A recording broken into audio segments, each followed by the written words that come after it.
patients are dying, not because their diseases are incurable, but because as consumers, they do not provide a viable market for pharmaceutical products. Medical science has made extraordinary advances to develop new medicines, new vaccines, and better tools to diagnose disease. But this progress has not been shared equally. MSF staff around the world continue to see people suffering and dying because they cannot access the life-saving medicines they desperately need. We have struggled against this injustice and worked hard to find solutions. We launched a campaign with MSF to do two things. One, we wanted to increase access to existing medicines, and two, we wanted to influence which medicines were developed and to ensure that people's needs were put first. These have been our two goals over the last 20 years. Lives over profit! Lives over profit! Lives over profit! Lives over profit!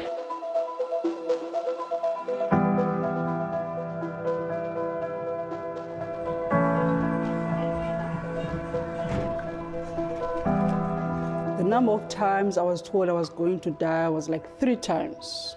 And the numbers of pills swallowed were like 20,000 to 30,000 tablets. Tuberculosis is the deadliest infectious disease in the world. Pumeza was diagnosed in 2010 with its most severe form, called XDR-TB. Her treatment included a daily injection with toxic side effects that made her go deaf. When I first met Pumeza, it was in a really tiny clinic in Kailicha. I remember feeling really shocked by the fact that she was deaf, and I just kept saying to her, I was like, so you can't hear anything, like nothing, and you were okay before. At the time, there were lots of people dying of XDR-TB. I mean, as soon as you got a diagnosis of XDR-TB, your chance of survival was less than 10%. So I felt quite hopeless. At the time, no new TB drugs had been developed for around 50 years. Pharmaceutical corporations saw little profit in developing medicines for diseases that hit poor people the hardest. If you get old drugs that make you deaf, blind, or disabled for life. I didn't understand what was that all about. Why are the scientists not making the drugs? It didn't make sense to me. We got to a point with Pumeza where we thought the current treatment isn't working. We need something else. There was a drug called linezolid, which potentially would help Pumeza, and so we tried our hardest to get hold of it.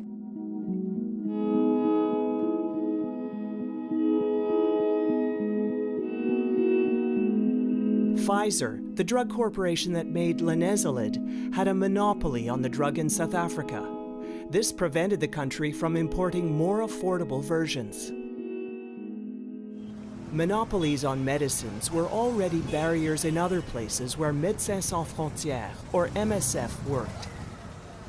Drug-resistant tuberculosis reminds me of what I saw when I started as a lawyer and I watched people die of AIDS. We have to find the drugs to treat drug-resistant tuberculosis. People are dying as we speak. I've been working for Doctors Without Borders for 13 years. I joined MSF Access campaign right at the time when the patent law was being changed.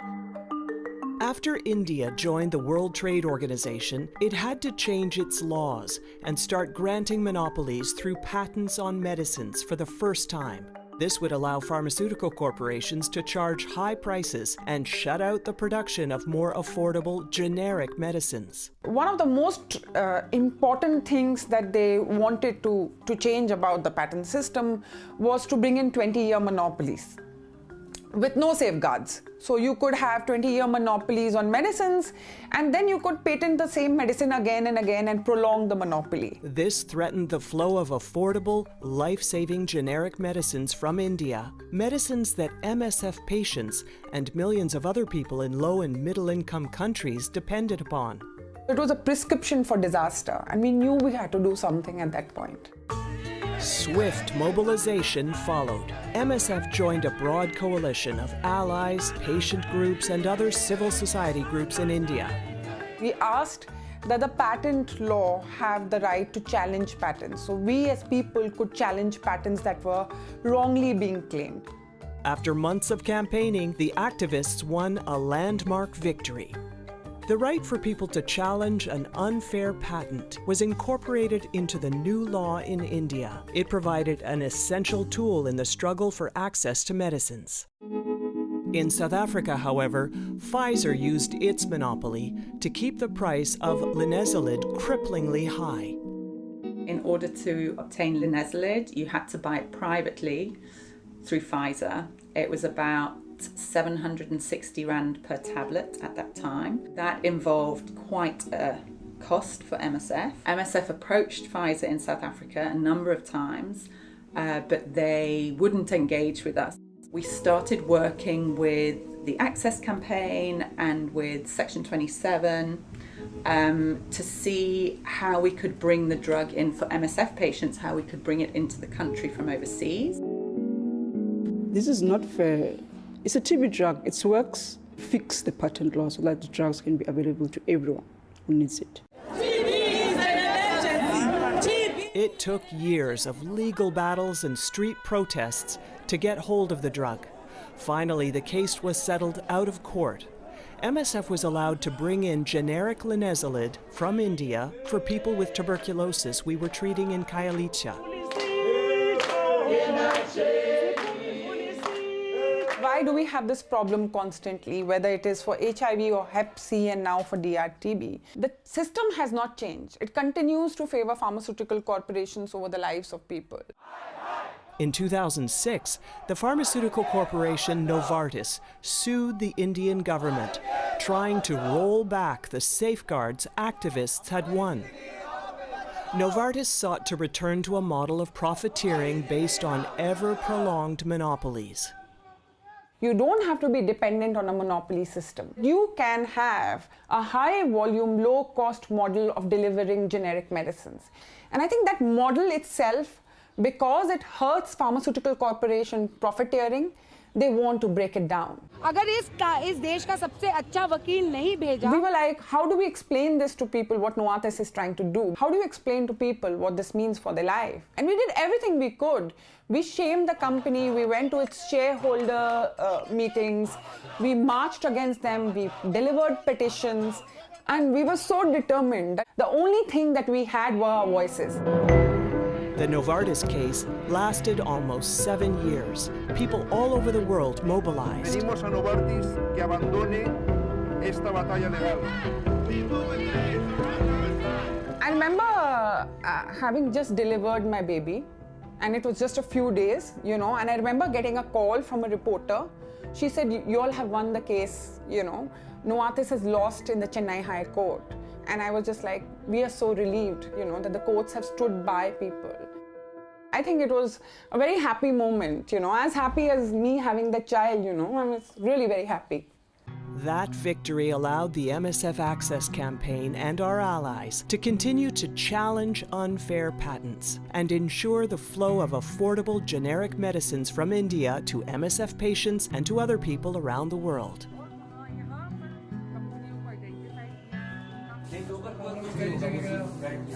किसी ने दवाई बहुत महंगी बताते रहे, test कराने गया, कहीं 20,000 मांगे, कहीं 22,000 मांगे, बस की था नहीं। ये तो आपकी मेहरबानी से दवाई मिली, मेरा इलाज हो गया, परेशानी तो ये इनका तो वेलपाट अस्वी वाला था, अभी सोफ वेल वाला था। इनको सोफोस्प्रोविर और वेलपाट अस्वी दिया आपने। अरे अभी लेटेस्ट जो मेडिसिन आई है, मैंने उस दवाई पे बहुत काम किया है। वही दवाई, उसके लिए हमने बहुत जतन किया उस दवाई को सस्ती करवाने के लिए। ये बहुत अच्छा करा आपने। नहीं, आप लोगों की जिंदगी सुधार हो गया, बहुत ही सुधार हो गया। In South Africa, Pumeza's resolve to overcome the challenges she faced with her illness grew stronger. So one Sunday, I took her out for the day and brought her to Lion's Head, and we got about a third of the way up. But she was really struggling, and suddenly I was like, well, maybe this isn't the best idea. I said, Pumeza, you know, I think we should turn around. And I remember her turning to me, and she was like, I tell you what, if there is one thing I'm going to do, is I'm going to get to the top of this mountain. This is like XDR-TB. I'm going to conquer this if it's the last thing. And by the time she got to the top, she was just super excited. In 2013, 3 years after her diagnosis, Pumeza was cured thanks to treatment with linezolid. This was the moment that I decided I want to get involved, to get everyone fair chance at life, to get everyone access to medication that is life-saving.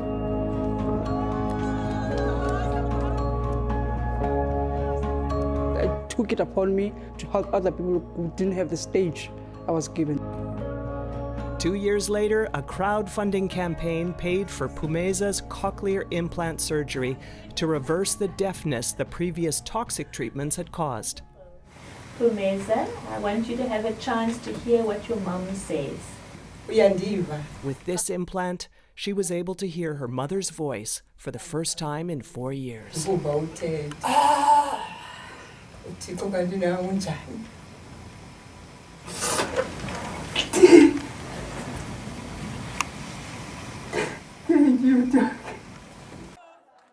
Pumeza's activism continues today in her local community in Khayelitsha and at national and international levels.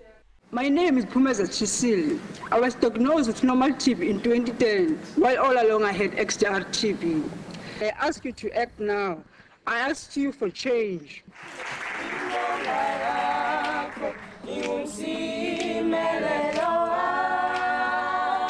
I think the example that Pumeza showed us was how powerful a patient advocate can be. She can really speak from her heart about her experiences. I think that's essential going forward with the new drugs. So yes, there are new drugs being developed called the beta-qualin. Haven't seen that drug yet, but I saw it's working. I saw someone who got cured. I went to a cure party, which I think is great. But then there was always a red tape drug being out of reach. In 2019, Pumeza joined forces with the MSF Access campaign to challenge Johnson & Johnson's patent in India on the TB drug bedaquiline. Hello to you again. Pumeza, have you got any questions from the press? So I've been interviewed both by Indian press and South African press.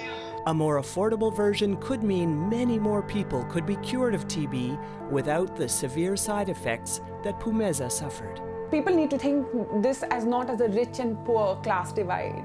They need to think of this as something that's fundamental to all of us. And when you are chronically ill, like I am with asthma, your medicines are your lifeline.